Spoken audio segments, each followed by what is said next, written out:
Morning, year 11.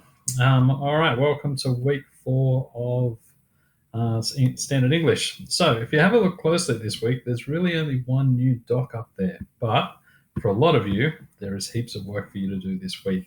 So, if you click on our workflow doc, click over here. First thing you need to do is complete lessons 6 and 7. Now, lesson 6 and 7 was what you turned up with last week, and I'm going to do a Zoom on this on Tuesday, so be prepared. So you're going to watch the YouTube clip, which is a trailer for a Sherlock Holmes movie. What we're doing this week is we're starting to move into the way film affects the way that our storytelling is shown. So you're having a look at the camera, all the different types of shots. Then you're analyzing. This is what I'm going to go through in the Zoom, analyzing the types of shots and the effect that it's having on you as a viewer. All right, so that's really what you should have finished last week.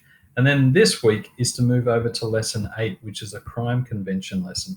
So what a crime convention is, first of all, the word convention. A convention means an expectation. So if I said you were going to watch a movie on set in medieval times, you would expect to see knights, shining armor, castles, etc.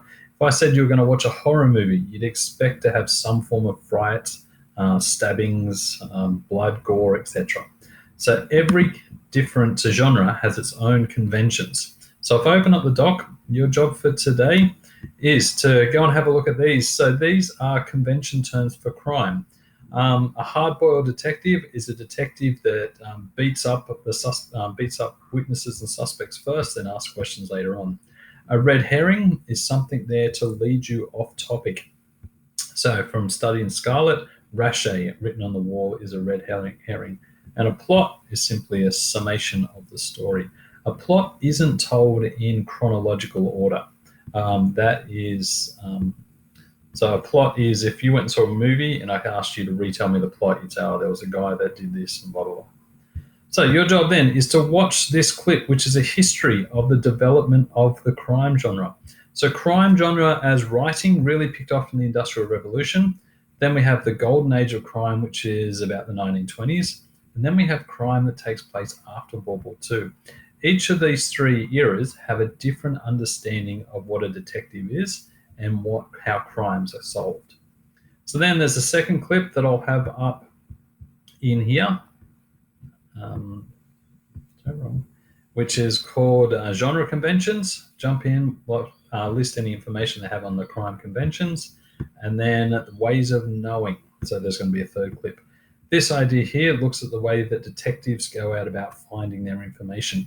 Now, what's important for this? When we go to do our assessment task, you are going to have to look at the way that the crime genre has changed over time within Sherlock Holmes. So the more specific you are here, the easier you're going to be able to connect it. So I'm going to come back to the work doc. So you finished 6 and 7 from last lesson, crime genres. You should definitely have your Study in Scarlet chapter summaries finished by now. Now, if you think about it, you've had this for over 6 weeks, so that should totally be finished. For those people who are totally up to date and will have all that done, unfortunately, there's not many of you, you have this blue card here. Any one of these 3 links takes you to our core text for this unit. Now, we're going to start studying this in week 5, but if you can watch it now, it'd be fantastic. This is a very modern adaptation of the Study in Scarlet, and it's called the Study in Pink. I know a lot of you have seen this version of Sherlock Holmes. This is the very first episode in this series. Now, it's interesting that the very first novel written about Sherlock Holmes comes and replicates itself in the very first episode of this task. All right, so on Tuesday, we're doing a Zoom where we're going to go through the use of camera, and then we're going to come back here and have a look at this. All right, one last thing I'm going to talk about. If you come back to, I think it's lesson 4, we have a couple of terms that are very interesting. We've only got 20 seconds left, so I can go. All right, multimodal, multi-platform, and multimodal. Multi-platform is different platforms giving across the same information. So we're using Hapara, Screencastify, Zoom, all for the one piece of information. Multimodal is when you have the one platform with different ways of doing it. So here we've got video and sound in here. Some others have graphics, etc. All right, I'll talk about that in Screencast.